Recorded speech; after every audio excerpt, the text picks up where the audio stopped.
चलिए बच्चों, तो अगला चैप्टर स्टार्ट करते हैं कक्षा 9 का, जिसका नाम है त्रिभुज। त्रिभुज को बच्चों इंग्लिश में क्या कहते हैं? ट्राइएंगल। क्या कहते हैं बच्चों? ट्राइएंगल मतलब कि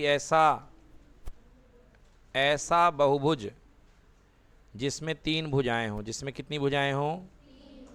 यस। तो ये देखिए, 3 भुजाओं की बंद आकृति को क्या कहते हैं? त्रिभुज। क्या कहते हैं? त्रिभुज में 3 भुजाएं होती हैं और इन भुजाओं के नाम हैं ए बी। पहली भुजा है ए बी, दूसरी भुजा है बी सी और तीसरी भुजा है ए सी या सी ए। ए सी या सी ए दोनों कह सकते हो, ठीक है। और इसमें 3 कोण होते हैं। कितने कोण होते हैं? कोण ए, कोण बी और कोण C. Angle A, angle B, angle C. अब बच्चों, त्रिभुज के कई प्रकार होते हैं, वो हमको यहाँ पे जानने हैं कि त्रिभुज के कितने प्रकार होते हैं। तो सबसे पहले हम बात करते हैं यहाँ पे त्रिभुज के प्रकार की। त्रिभुज के प्रकार। तो त्रिभुज के प्रकार में जो सबसे पहला त्रिभुज आपको पढ़ना है उसका नाम है समबाहु त्रिभुज। क्या नाम है? सम यानी कि समान, बाहु यानी कि भुजा। बाहु यानी भुजा। ऐसे त्रिभुज जिसकी सभी भुजाएं समान हों, जिसकी सभी भुजाएं समान हों, जिनकी लेंथ तीनों की सेम हो, ऐसे त्रिभुज को बोलते हैं समबाहु त्रिभुज। ठीक है। तो यहाँ पर तीनों भुजाएं अर्थात ए बी बराबर बी सी बराबर ए सी, तीनों भुजाएं क्या होती हैं? बराबर। और तीनों भुजाएं बराबर होने के साथ साथ इसके तीनों कोण ए बी और सी तीनों भी आपस में क्या होते हैं? बराबर। ठीक है। अर्थात कोण ए बराबर होगा कोण बी के, बराबर होगा कोण सी के। क्लियर है? अगर तीनों कोण बराबर है तो आप मान लीजिए कि हमारा ये वाला कोण कितना है? x। तो ये वाला भी कितना होगा? x। और ये भी कितना होगा? x। अब हम जानते हैं कि त्रिभुज के सभी कोणों का योग कितना होता है? याद नहीं है क्या? सभी कोणों का योग कितना होता है बच्चों? हाँ, 180 अंश। केवल एक लड़की को याद था, उसने बताया तो सबने सुन के बोला। 180 अंश होता है सभी कोणों का योग। यानी कोण ए धन कोण बी धन कोण सी बराबर कितने अंश? 180 अंश। कोण ए का मान कितना लिया हमने? x। कोण बी का मान x और कोण सी का मान बराबर कितने अंश? 180। अब देखना, आप लोगों की आवाज़ आना एकदम से बंद हो जाएगी। x plus x plus x, बताइए क्या होगा? आवाज़ कम हो गई एकदम से। 3x बराबर 180। 3x बराबर 180। 3x बराबर 180। एक बार फिर से आवाज़ कम होगी आप लोगों की। 180 x गुणे में है तो यहाँ किस में आएगा? हाँ, तो x बराबर कितने डिग्री? 60। कितने आएगा? 60। ठीक है ना। तो इसलिए आपका करेक्ट आंसर हो गया x इक्वल टू 60 डिग्री। मतलब समबाहु त्रिभुज के सभी कोण आपस में बराबर होते हैं। मतलब ये भी कितना होगा? ये भी 60 होगा ऊपर वाला। ठीक है ना। ये भी कितना होगा? 60। ये भी कितना होगा? 60। और ये भी कितना होगा? 60। तो हर कोण बराबर होंगे और ये 60 अंश के होंगे। तो पहला सवाल है, एक समबाहु त्रिभुज के प्रत्येक कोण होते हैं?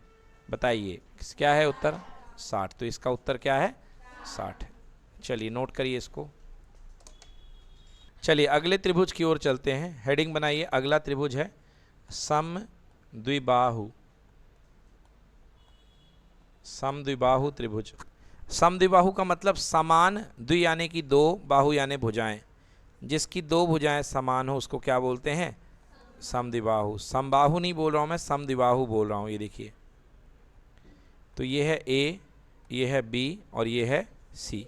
ये समद्विबाहु त्रिभुज है, इसकी 2 भुजाएं बराबर हैं। जैसे मान लो ये दिया है 6 सेंटीमीटर, ये दिया है 6 सेंटीमीटर और ये दी गई है 4 सेंटीमीटर। तो ये जो त्रिभुज है ये कहलाएगा समद्विबाहु। ओके। अब इसकी प्रॉपर्टी ये होती है, इसकी 2 भुजाएं बराबर होती हैं। और बेटा बराबर भुजाओं के सामने वाले कोण भी बराबर होते हैं। तो इस भुजा के सामने का कोण क्या है? ये है। और इस भुजा के सामने का कोण ये है। तो ये दोनों आपस में क्या होंगे? बराबर होंगे। ये कोण अलग होगा, ये एंगल अलग होगा, मगर ये दोनों आपस में क्या होंगे? बराबर। जैसे कि मान लो ये 60 है, ये 60 है, तो ये भी कितना होगा 60। ये 60 हो गया, 60 हो गया 120, 120 और ओहो गड़बड़ हो गया, मेरे को 50 लेना चाहिए क्योंकि उसको भी 60 होना पड़ेगा नहीं तो। तो यदि मैंने ये ले लिया 50 और ये भी ले लिया मैंने 50, 50 50 100, तो इसको कितना होना पड़ेगा 80। कितना होना पड़ेगा 80। तो देखिए दो कोण बराबर हैं कि तीनों बराबर हैं? दो। तो जिसके दो कोण बराबर हों तो उसकी दो भुजाएं बराबर होंगी, उसको हम क्या कहेंगे? समद्विबाहु त्रिभुज। क्या कहेंगे? ठीक है ना। तो इसमें एक प्रॉपर्टी, इसकी एक विशेषता लगेगी, बराबर भुजाओं के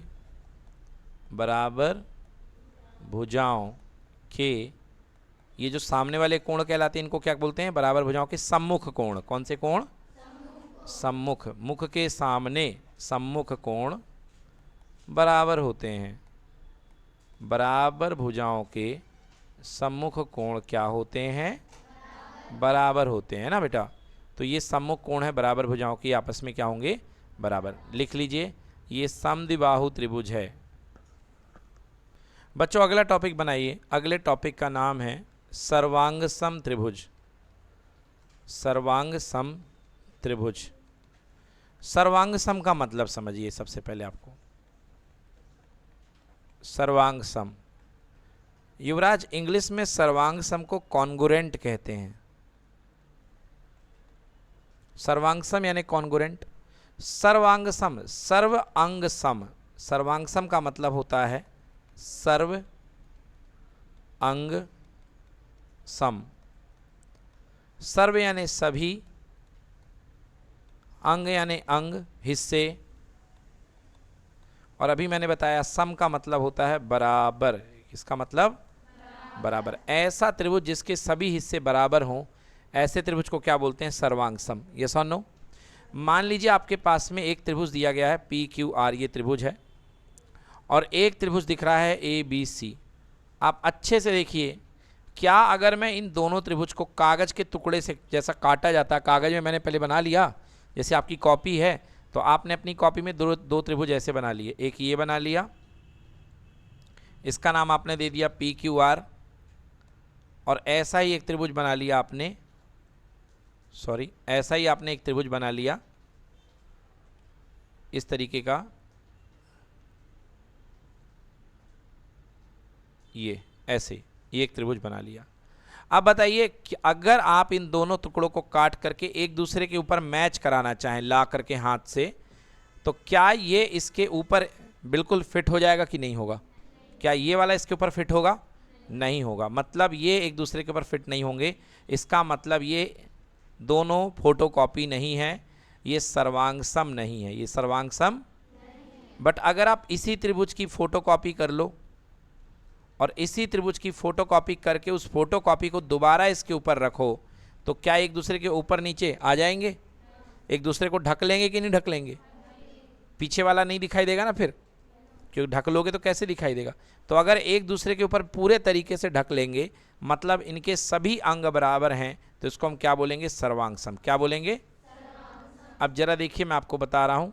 ये अपने पास दो त्रिभुज हैं। ये अपने पास PQ है 6 सेंटीमीटर, यहाँ पे AB है, AB जो है यहाँ पे ये 6 सेंटीमीटर है। यहाँ पे PR जो है, PR मैं ले लेता हूँ कितना? PR मैं ले लेता हूँ, ये भी ले लेता हूँ 7 सेंटीमीटर, और यहाँ पे AC मैंने ले ली 7 सेंटीमीटर, और यहाँ पे QR 5 सेंटीमीटर, और ये भी ले लिया मैंने कितने सेंटीमीटर? 5 सेंटीमीटर। अब बताइए क्या ये त्रिभुज इसको पूरा पूरा ढक लेगा कि नहीं ढक लेगा? बताइए ढक लेगा कि नहीं ढक लेगा? ढक लेगा। अब ध्यान से देखो, इसकी तीनों भुजाएं आपस में बराबर है। ये 6 है तो ये 6 है, ये 7 है तो ये 7 है, और ये 5 है तो ये क्या है? 5 है। एक्चुअली मालूम है क्या है? जैसे कोई समोसा रखा हुआ था, आपने क्या किया? इसको धक्का देके इस तरफ गिरा दिया, तो ये ABC था, और ये समोसा धक्का देने से इस तरफ गिर गया, तो ये कुछ इस तरीके से हो जाएगा। बोलो हो जाएगा कि नहीं हो जाएगा? हो गया ना कि नहीं हो गया? है ना। अब बिल्कुल एकदम शुद्ध तो डायग्राम नहीं बन पाएगा मेरे से, है ना, बट ये इस तरीके से हो जाएगा। बोलो हो जाएगा ना। तो अब यदि मैं बोलूँ कि समोसे गिरने के पहले और समोसे के इस तरफ से होने के बाद, क्या ये एक दूसरे को बिल्कुल अच्छे से कवर कर लेगा कि नहीं कर लेगा? कर लेगा कि नहीं कर लेगा? बिल्कुल कर लेगा। तो ये दोनों कहलाएंगे सर्वांग सम। क्या कहलाएंगे? तो सर्वांग सम का चिन्ह होता है ये, समझ में आया? देखिए सर्वांग सम का चिन्ह यानी बराबर, और इसके ऊपर ये हल्का सा ऐसा कर दो तो ये कहलाएगा सर्वांग सम। क्या कहलाएगा? अब ये देखो बेटा, यहां पर ये बताओ कि ये बिंदु P जो है, ये बिंदु P किसके संगत होगा? A के कि B के कि C के? मतलब बिंदु P के जैसा कौन सा बिंदु है? हाँ, तो मैं लिखूंगा त्रिभुज PQR सर्वांग संग होगा। अब आपको इस चीज को ध्यान रखना है। बोलो P के जैसा कौन है? A। तो बिल्कुल सही, यहां पे लिखोगे A। अच्छा, Q के जैसा कौन है? B, क्योंकि समोसा ऐसे गिरा ना, ये ऐसे गिरा तो A यहाँ पे P आ गया, एक्चुअली यहाँ A आ जाएगा, और यहाँ पे क्या हो जाएगा? B, और यहाँ नीचे क्या पहुँच जाएगा? C। तो यहाँ पे बिंदु P के संगत कौन है? A। और Q के संगत कौन है? और बच गया R के संगत कौन है? C। A B C। समझ में आया कि नहीं आया?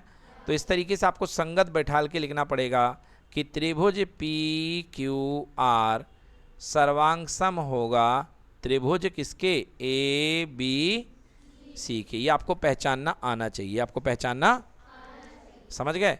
तो इसको इस तरीके से हम लिखते हैं कि त्रिभुज PQR सर्वांग सम है त्रिभुज ABC के। समझ में आया? हाँ, मतलब P के संगत A है, Q के संगत B है, और C के संगत कौन है? R, और R के संगत क्या है? C। क्लियर हुआ कि नहीं हुआ? अब एक चीज़ याद रखना बच्चों की, अगर आपने सर्वांग सम सिद्ध कर लिया है तो आप यहाँ से एक महत्वपूर्ण चीज़ लिख सकते हैं। क्या? देखो, इसका भाग क्या है? इसकी एक भुजा क्या है? PQ। एक भुजा क्या है? और PQ के जैसी कौन सी है? AB। मतलब PQ जो होगी वो किसके बराबर होगी? AB के। किसके बराबर होगी? तो शुरू के दो और इधर भी शुरू के दो, तो इसको हम बोलते हैं सर्वांग सम त्रिभुजों के, सर्वांग सम त्रिभुजों के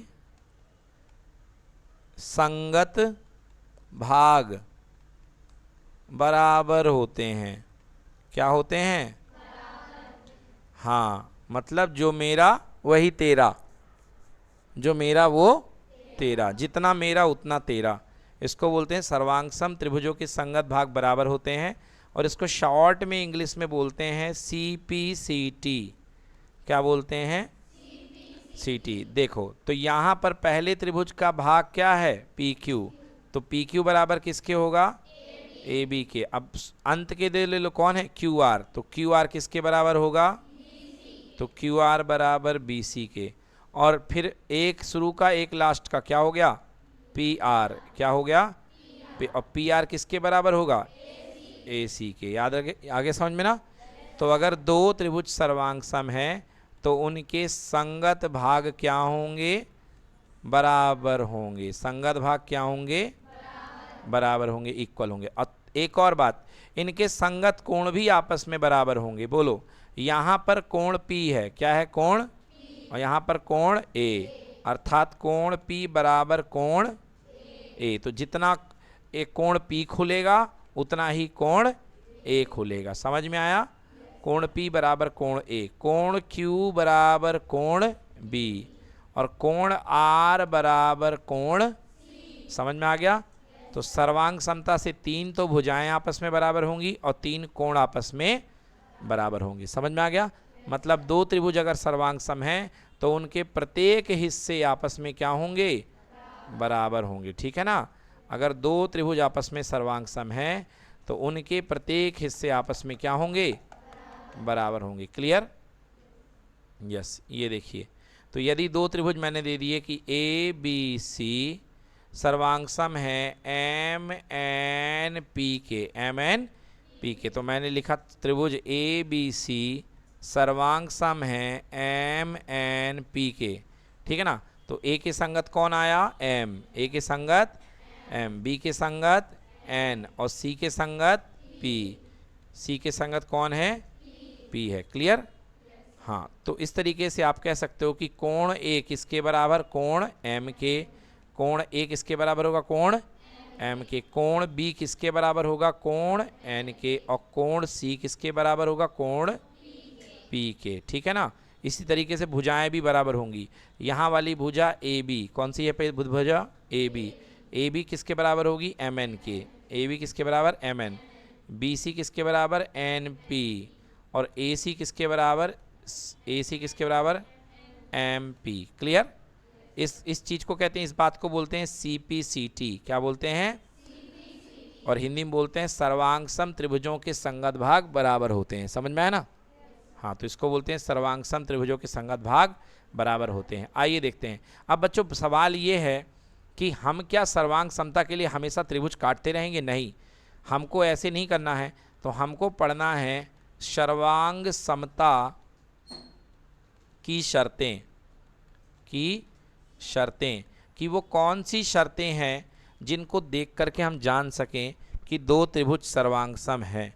वो कौन सी शर्तें हैं जिनको देख के हम जान सके कि दो त्रिभुज सर्वांग सम है? इंग्लिश में इसको बोलते हैं क्राइटेरिया ऑफ कॉन्गुरेंसी।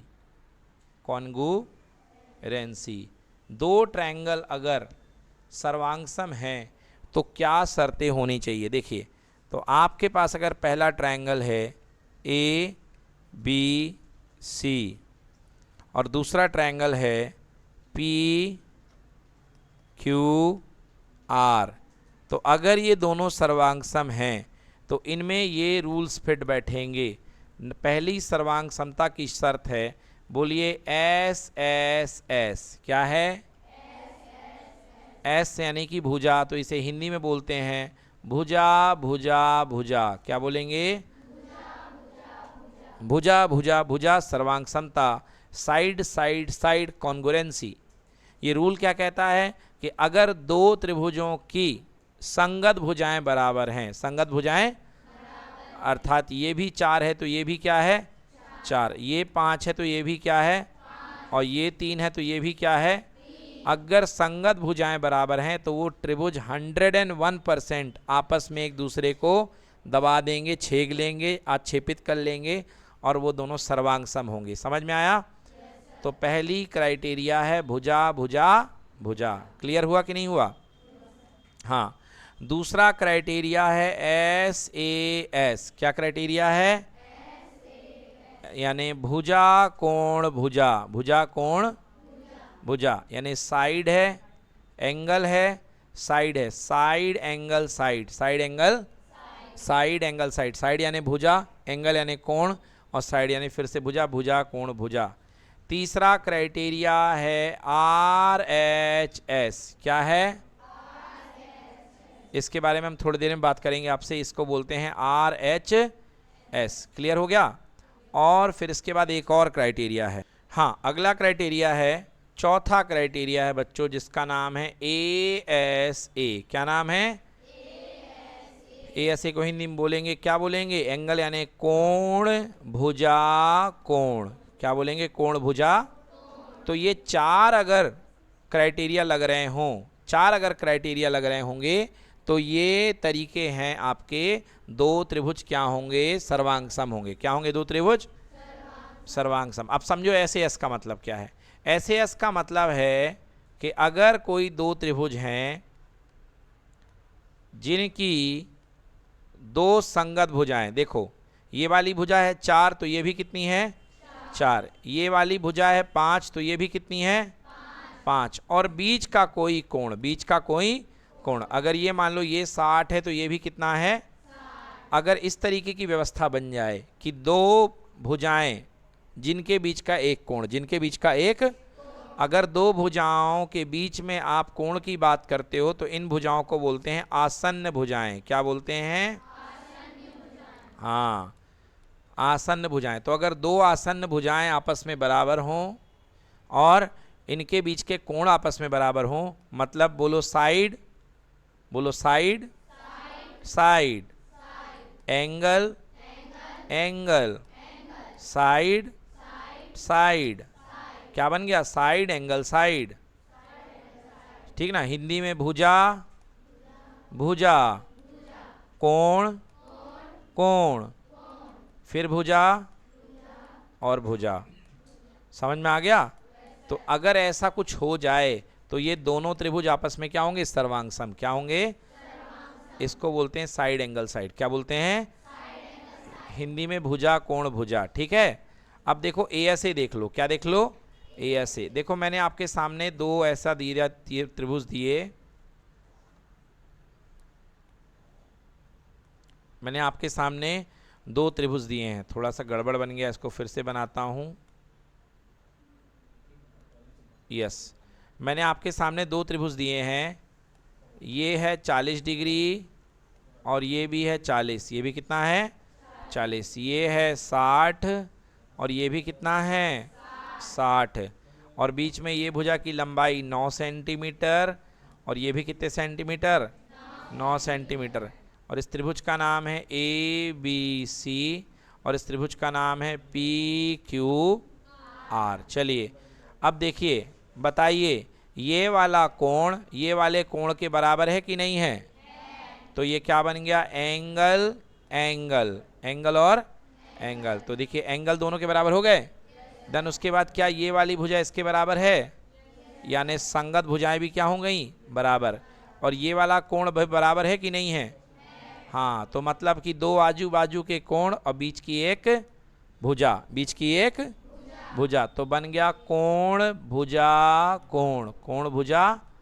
तो ऐसा अगर व्यवस्था बन जाए तो दोनों त्रिभुज क्या होंगे? सर्वांग सम। क्या होंगे? हाँ, चलिए मैं लिख रहा हूं, बताइए। त्रिभुज ए बी सी सर्वांग सम होगा त्रिभुज के। बोलो ए के संगत कौन है? क्यू। वेरी गुड, त्रिभुज क्यू। बोलो बी के संगत कौन है? पी। और सी के संगत?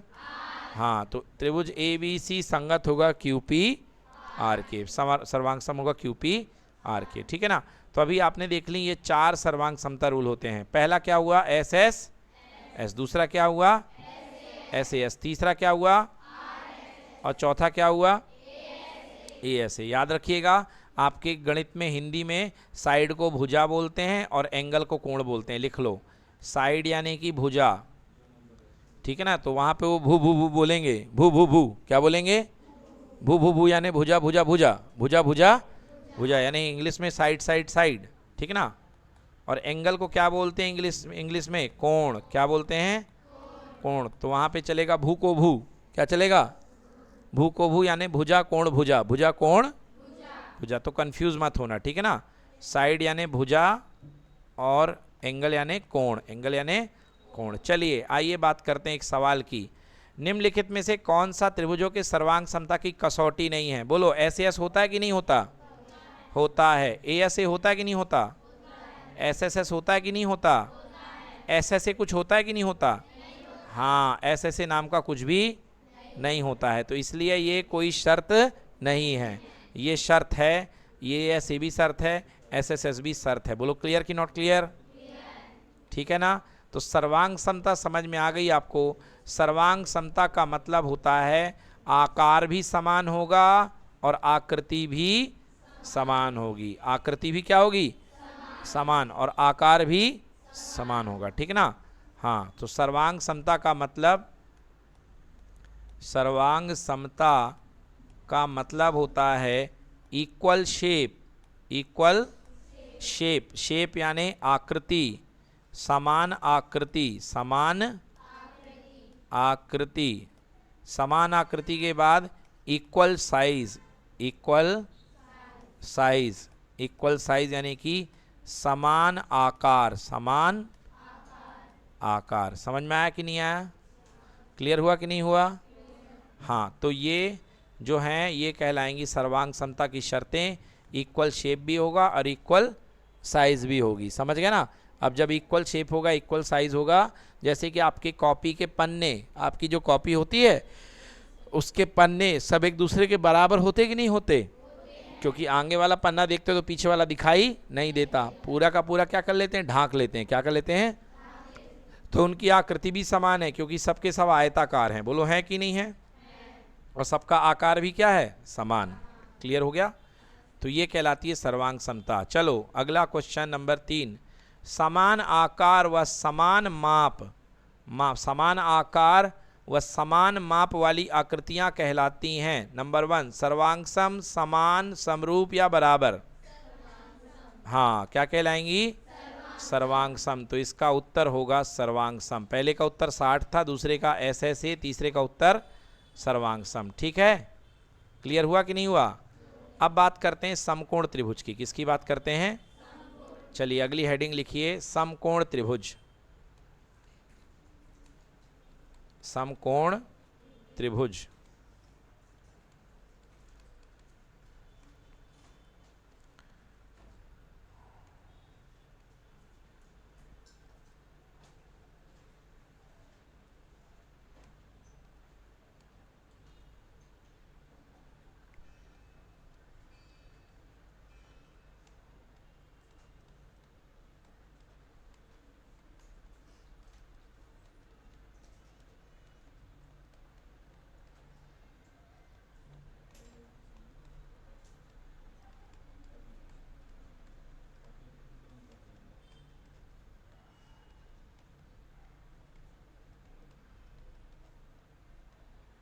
हाँ, चलिए देखिए, ऐसा त्रिभुज जिसका कोई एक कोण 90 अंश का हो, जिसका कोई एक कोण कितने का हो? 90 अंश का हो, इसको बोलते हैं समकोण त्रिभुज। ठीक है बच्चों, ये देखिए यहाँ पर ये कोण कितने डिग्री का है? 90। 90 मतलब बेटा एल बनना चाहिए। क्या बनना चाहिए? एल। एल बन रहा कि नहीं बन रहा? तो ये कोण अपने, ये त्रिभुज अपने पास कौन सा त्रिभुज है? समकोण त्रिभुज। कौन सा त्रिभुज है? बताओ, ये त्रिभुज दिया है ABC, क्या ये समकोण है कि नहीं है? है कि नहीं है? कहीं पर एल बन रहा? क्या नहीं बन रहा एल?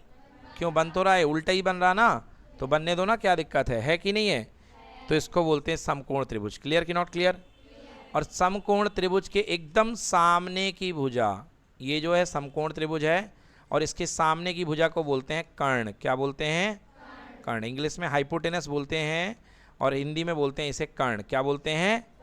कर्ण। क्लियर हो गया? तो समकोण त्रिभुज की सबसे लंबी भुजा, सबसे बड़ी भुजा को क्या बोलते हैं? कर्ण। क्या बोलेंगे? कर्ण। क्लियर हो गया? अगला सवाल देखते हैं। समकोण त्रिभुज की सबसे बड़ी भुजा क्या होती है? कर्ण, लंब, आधार, इनमें से कोई नहीं। बोलो सही उत्तर क्या है? कर्ण होगा। क्लियर कि नॉट क्लियर? बन जाएगा। चलिए पांचवा सवाल देखते हैं। पांचवा सवाल मैंने अभी तक आपको करा दिया है, बट अब आपसे पूछूंगा। क्या कह रहा है पांचवा सवाल? यदि त्रिभुज ABC में AB बराबर AC हो। लो भैया, ये आपके पास में है त्रिभुज ABC। क्या है? ये A है, ये B है, और ये क्या है? C है। कह रहा है AB बराबर AC, मतलब जितना AB है उतना AC है ना? AB है और AC है, तो बताओ कौन सा सत्य होगा? कोण A बराबर कोण B, मतलब ये वाला कोण ये वाले कोण के बराबर होगा, पहला सवाल। दूसरा, कोण A बराबर कोण C, मतलब ये वाला कोण इसके बराबर होगा। तीसरा, कोण B बराबर कोण C, मतलब ये वाला कोण इसके बराबर होगा। और तीसरा, चौथा है तीनों कोण आपस में बराबर होंगे। तो मैं पूछता हूँ, बताइए, रुक जाइए, अभी जिससे पूछूंगा वो बताएगा कौन सा सत्य होगा। तो बच्चों यहाँ पर जो आपको भुजा दी गई है सवाल में, वो AB और AC है कि नहीं है? बराबर है कि नहीं है? एक भुजा AB है और एक भुजा AC है, तो इनके सम्मुख कोण, AB के सम्मुख कोण C है और AC के सम्मुख कोण क्या है? B है। तो सम्मुख कोण के सामने की भुजाएं आपस में बराबर होती हैं, और सम्मुख भुजाओं के सामने के कोण भी क्या होते हैं? आपस में बराबर होते हैं। समझ में आ गया? बराबर भुजाओं के सम्मुख कोण बराबर होते हैं, और बराबर कोणों की सम्मुख भुजाएं भी आपस में क्या होती हैं?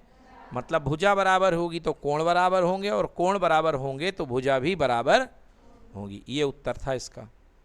इसके उत्तर में मुझे सुनना था आप लोगों से कि सर बराबर भुजाओं के सम्मुख कोण क्या होते हैं?